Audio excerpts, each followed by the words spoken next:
Welcome. Thank you. I love your hat. Thank you so much. I know I brought a few for you to look at, but yes. So yeah, today you're being interviewed for the Cool Girls Club. Yeah. Somewhere along the line, I thought you were cool. Well, thank you.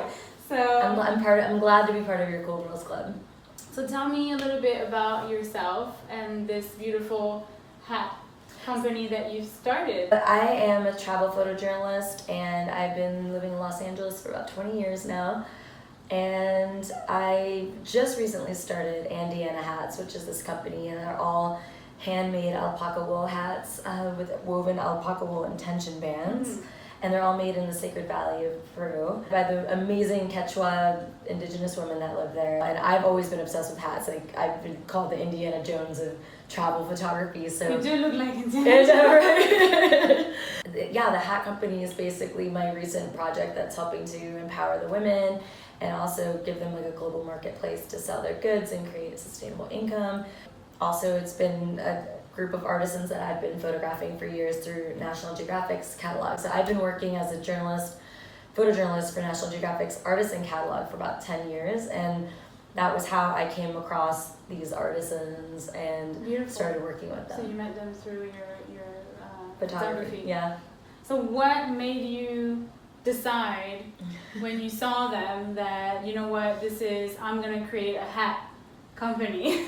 I'm gonna be selling hats now. It was like the timing and the circumstances had to be just right to get it started. So, and then my hats, I think over the years as it started off just wanting to protect my skin on photo shoots, and then it became like my signature thing to be wearing a big hat.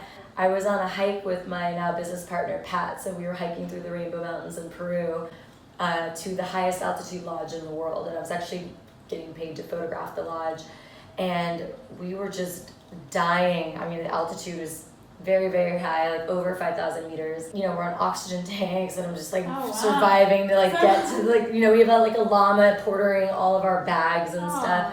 We kept on hiking through these villages and seeing these incredible women with these hats, and every village had a different style hat. So I kept on stopping to take pictures of them, and our guide was like, oh my gosh, your girlfriend is obsessed with hats. And Pat's was like, you don't understand. She's like Indiana Jones. And I said, more like Andeana Jones, because we were in the Andes Mountains. And I was also just like deprived of oxygen at the time. And we started laughing. And then I was like, that would be a great name for a hat company. Wait a minute, like we have no reason why we shouldn't be doing this. We have access to these women. My business partner lives in Peru. I work with Nat Geo, so I'm flying down there a lot for shoots, so I could also shoot the products. You know, we just had all these like reasons why it wouldn't be that hard for us to start the company. So we decided, let's do it. So guys, if you need a new idea, just cut out the oxygen. And then they'll start coming, the ideas will start flowing. So tell me what was the situation of those indigenous ladies that were working there? So what was cool about the women is that they're really known as weavers.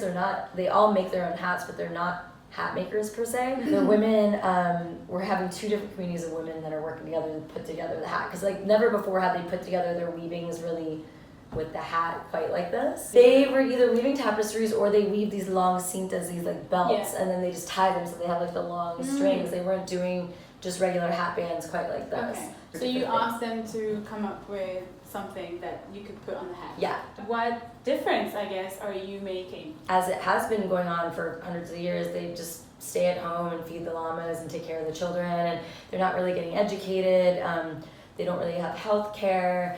They're way high up in the mountains. They are just in flip-flops, like doing this hike and this, like getting like miles and miles, like, you know, and you're dying there with like, yeah, they're just running around like it's no big deal. It's so crazy.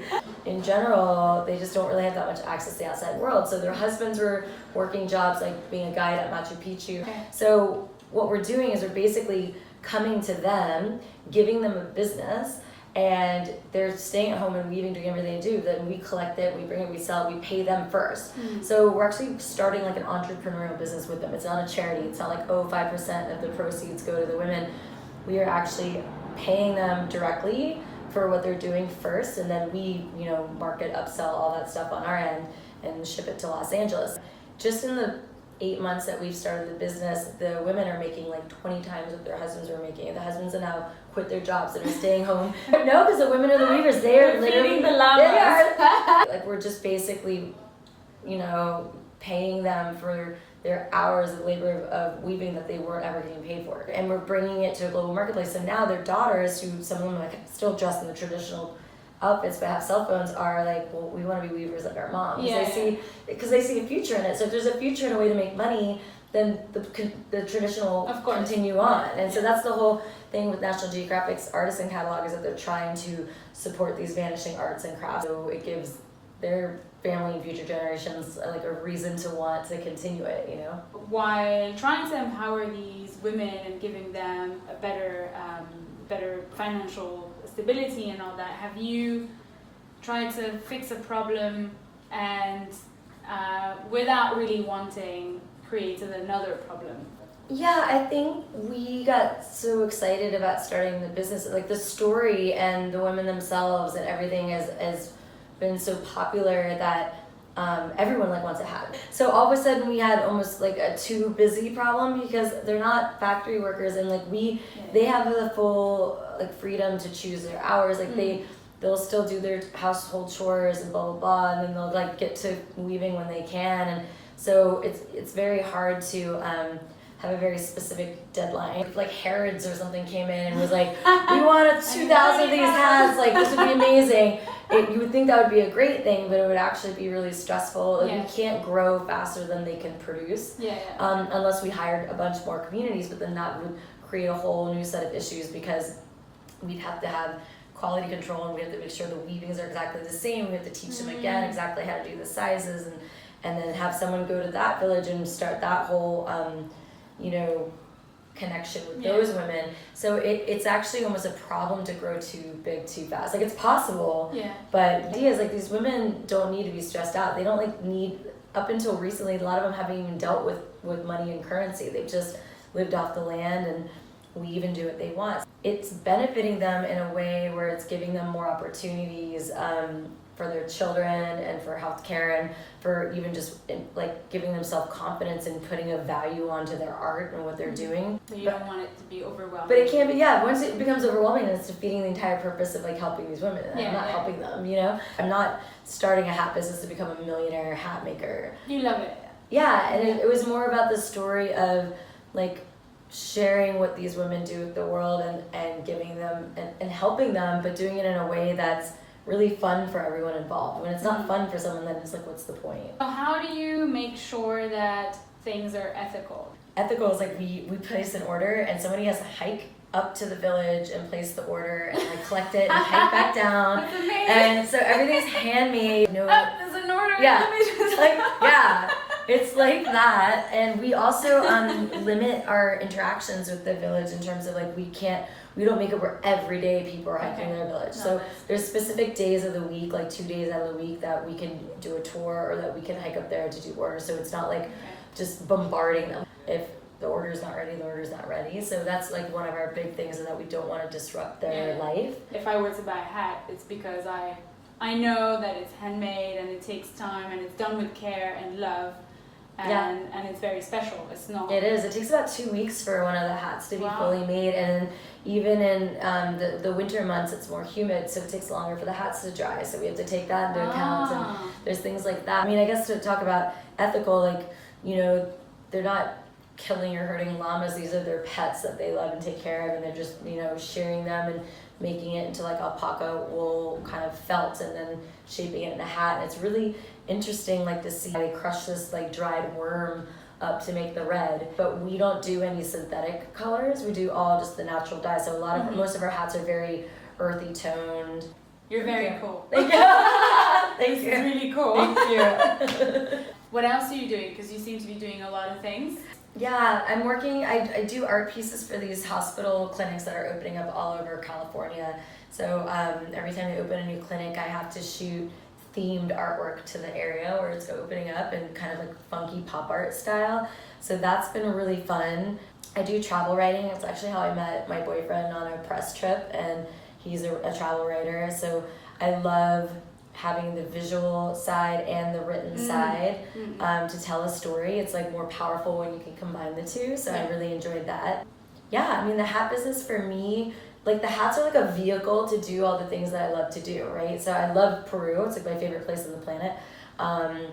I've always wanted to speak Spanish better. I love traveling, obviously, and so we're launching tours and women's retreats to go meet, like, not only can you buy a hat on the website, but you can go meet the women who make the hats and like see how they live. You know, the whole travel and empowering women and working with artisans and artists and all of that mixed together with photography and it's just like all of my favorite things in one, and hats. Like, I'm obsessed with hats. It's like everything I love all in one. I just turned 40 in February, so I know. But I looked at all the decades of my life. My 20s were all about just like hustling.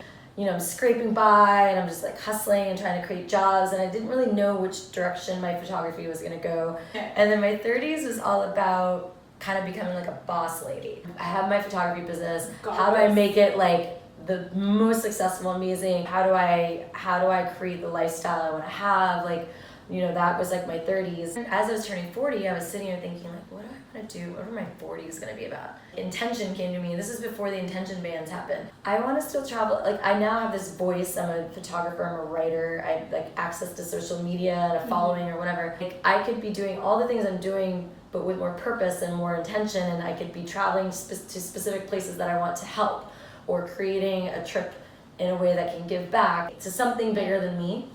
And so I came up with that idea that that's what I wanted my 40s to be, and it was like, blah, like it was like the hat thing happened. And you shall receive. I know, and it's funny. There's so much energy here in the Sacred Valley. Like, whenever I come there, I feel like I reset my life, and I really just take in this energy and feel more connected to the earth. All the Quechua people are so connected to the earth and Pachamama, Mother Earth. And so I was thinking, how could we make these hats different than all the hats? Like, why are we going to ship these hats to Los Angeles and sell them? Like, how do we harness the energy and intention from the Sacred Valley? When we started finding out that there were meanings behind all of the woven designs, that's when we're like, oh my gosh, that's what we have to do. We have to like make them intentional hats. As a coach, I teach women how to find their purpose. And I think there's a misconception about what purpose is, what it looks like, and a lot of people think that your purpose is this one thing that you're meant to be doing. And then I realized that actually it's not just one thing, it's many different things. It's actually everything that I love. So my question to you is, what's your philosophy behind purpose? What do you think purpose is? And also, are you living your purpose? Yes. Somebody said, finding your talent in life is the meaning of life, but learning how to share those talents is your purpose in life. Yes. Right? So when I knew at a young age I wanted to do photography, but it wasn't like I was born like, I'm going to be a photographer, that's my purpose in life. I think I realized that photography was, again, a vehicle or a tool for me to do a lot of different things that would eventually like help me achieve my purpose. And I think my purpose is inspiring and teaching and sharing beauty, and I wish that more people would get out and travel. There's hope. I know. I wish more people get out and travel, and they would learn that a lot of their fears and misconceptions are, you know, what they think they know about a place is totally wrong. Yeah. And that's what I love. So I think my purpose is to kind of be fearless so others can maybe learn by example, or be more open-minded, be more loving. So yeah, I'm living my purpose for sure, but I feel like it's always changing or adding on to it. Like, that's a very important thing you just said, that your purpose is always changing. You get something, oh, I need to go and do this, this is my purpose. You go and you do that, and then once you do that, it evolves. What I started 5 years ago as this is my purpose is now completely, it's not completely different, but it's evolved. It has really evolved. You had to create, you working for National Geographic, for you to go to Peru, for you to meet the women, for you to create the hats, for you to be here. But it was that time, that shift in my perspective turning 40, where all of a sudden I was looking for something more and something greater than myself, and then it clicked. It's like I had all the tools before to do it, I just wasn't thinking that way. You know, you have to be ready for a shift in your life, for change to happen, you know? But that's what's exciting about it, is that it is always changing and evolving. And I think also once you start one thing, it gives you the confidence and the courage to to then get another idea and go about and do that. If you started all of it at once, you'd be so overwhelmed. Yeah, You no, know? and like, yeah, there would just be no way. And I know that I'm lucky that I discovered photography at a young age, and that was my mom's doing, actually, because I always wanted to be a zoologist, an animal scientist, and my mom was like, I don't see you sitting still in a laboratory. Like, she made me go to the library and like look up what a zoologist job was actually about. And You thought you were gonna go on safari, like yeah, exactly, saving rhinos. Totally. That's what I thought that job was, like Jacques Cousteau. My mom's like, no, they're like in a laboratory a lot. And so she made me write down what I loved and what I like, my weaknesses and my strengths. Like, what is it about these jobs that you love, like Indiana Jones or an archaeologist or marine biologist? I wanted to be, when I was little and they asked me, what do you want to be when you grow up? I said I wanted to be like Indiana Jones. See? All I knew was that he was doing some super cool shit all the time, and he had a really cool hat. Yes. And he was always getting into trouble and out of trouble, and he always got the girl. My mom was like, well, what if you were like the photographer following around, Indiana Jones or like Jacques Cousteau? And I was like, because she was the one who said that and like brought that idea into my head, because I never even thought about that. How do you find your purpose? How do you know that this is your purpose for now? I feel like you're in charge of your own quality of life, and if you're in a job that you hate or in a relationship you hate or whatever, then like you're in charge of getting out of it. I think I ask people, like, when are the moments that you're the most happy? Whether it's like, are you reading about something? Are you learning about something? Are you volunteering? Are you singing? Are you writing? Like, what are you doing? And then try to brainstorm, like, what are outlets that you could do, to express that. And I feel it when I don't do, like, enough music, or if I don't do enough this or exercise or whatever. I feel it, like, a little bit of unhappiness or like an imbalance. So I think it's important for people to have more than one outlet. I would tell people like that are unhappy and they don't know, just like break out of your routine, because you don't know what you love until you try it. You don't know what you hate until you try it. That's true. So it's like you have to just try lots of different things. Yeah. A self-discovery is a big one when it comes to purpose. Just really putting yourself out there, and you know what, I'm gonna figure out what is it that I'm gonna be doing. What is it that turns me on? I'm gonna figure it out. And just I'm say gonna like yes to everything. Yeah. There's for like a week. Movie, Yes, the Yes movie. Yeah, you just have to get out of your comfort zone a little. Yeah. So you're living a very different life from many other women out there. How did you overcome financial struggle while creating your purpose, while going for your purpose? And are you okay now? Yeah, no. Are you okay now No, financially? Were you always okay financially? And when you were not, what did you do to get yourself out of that? Yes, I'm not a starving artist. I do help, but it was funny because I made a decision when I was 21 to move to Los Angeles instead of New York, because I was like, well, if I'm going to be a starving artist, I might as well do it in warm, nice weather.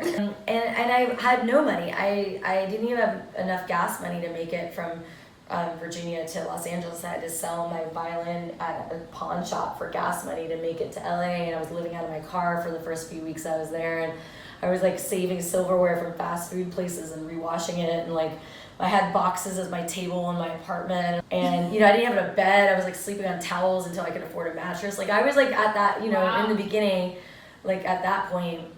And I mean, I had a credit card. I think that really helped me to do some of those, like, to pay for photo shoots. I knew that I needed a portfolio, and in order to do that, I had to, back then I was shooting film and it was expensive. So I was bartending and, getting people that were bartending with me to model for me for shoots, and just like I created a portfolio. And even though I was bartending, I was still making myself shoot and stay creative the whole time, until I finally was like, I'm gonna walk into this photo studio. I'm not walking out until I get a job. Like I showed up and refused to leave till they hired me, and ended up working there for 3 years. And that was how I got like a lot of, I learned how to run a business, and I learned how to start my own business, and got a lot of experience, and it was amazing. Yeah, I mean, it was a hustle, and it still is. Like, even in, like, I started doing weddings, which happens to be very lucrative business, and that's not why I did it. Everyone assumes that when you say you're wedding photographer, they're like, oh, it's for the money, right? And you're like, no, it's actually, I really love it. I saw your shots, and they're actually really nice Thank shots. you. They're not like the typical cheesy No. wedding shots. They're very different. They're very colorful. They're very colorful. Yeah. The angles are different. Even the couples are very much like out there. Yeah. Different couples, different places. Because like the average traditional bride is not going to be attracted to like my color style. So I end up getting like the fun, adventurous So couples. by being yourself, you're Yes. attracting people who are enjoying you for... Yeah, and they're hiring me for my style. Yeah. I learned a lot of the expensive mistakes through running somebody else's business before I started my own, which was great. Mm-hmm. So I could see what was working for them and what wasn't, what marketing was working for them, what wasn't. And then when I started my business, it wasn't that hard. I just didn't make as many mistakes as they did. Not that I didn't make mistakes. You know, once I built sort of a name for myself in weddings, then I had the ability to expand and test out different things that I want to do, which is really like a luxury for some artists to be able to do. Yeah, absolutely. How do you start? I mean, it's one of those things. It's a very big question. It sounds like I know, but it's a good one. I mean, it sounds cliche, but you have to just get out there and do it. And in the beginning, I knew that I wanted to shoot destination weddings, but how can you get hired to shoot a wedding in a foreign country when you have no pictures of a wedding in a foreign country? So I found myself, two of my sisters lived in Europe, and I would, I shot one of their weddings, and then I shot their friends' weddings in exchange for to travel, and I would just get out there and do it, and then just tell people that, and just show the work and say, I am a destination travel photographer. Even though I didn't get paid for the job, it didn't matter.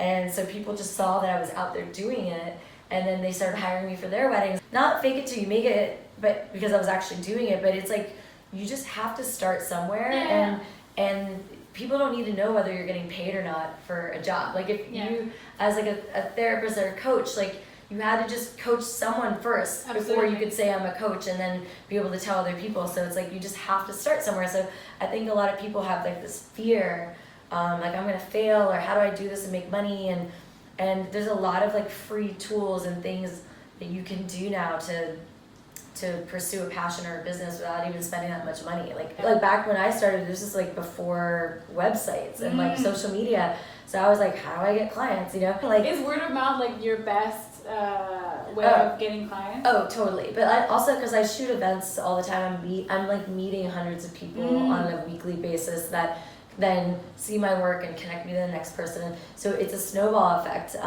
especially with shooting events. It's like, it gets crazy. Yeah, you get to meet a lot of people. I mean, I do. I'm not sitting in a cubicle and not meeting people. Yeah. Now, for the people that are sitting in a cubicle and can't meet people, there's social media. Like, look how we just met. Social media. And it's amazing. It's crazy. Like, these things are so much easier now to do, where before they weren't. So I would say, like, people that want to dip their toe in another passion or an industry can do it through social media, can do it in so many ways now that there's no reason not to. Like, you don't really have to quit your job like now. That's what I'm saying. You could do many things like leading up to prepare you to quit your job.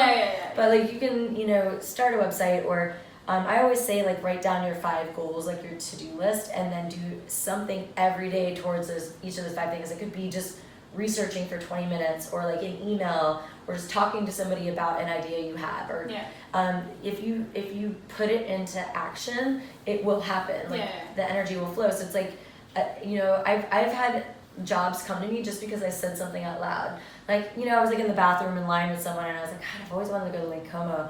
And the person was like, oh, we're like, look, I'm actually a magazine editor, and we have a hotel in Lake Como that we need pictures of. Like, and that happened in line in a bathroom once, because I just started chatting to the woman next to me and started telling her, like, what I wanted to do or something I was interested in. And it's like, if you don't speak about it or get it out there somehow, no one will know, no one will help you.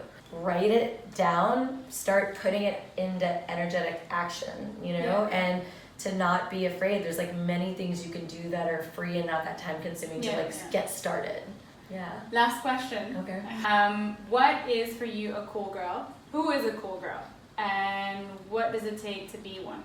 I'm assuming that you think I'm a cool girl. Yes, you are. I'm the cool girls club. I should come up with like little badges. I'm just starting, guys. So I was thinking I'll just make these little pins, and then during the interview we'll be wearing those little cool girls club pins. I like it. Yeah. I like it. I think it's the level of confidence that makes you a cool girl. The people that are trying too hard or putting themselves out there, they aren't authentic, you know, it shows.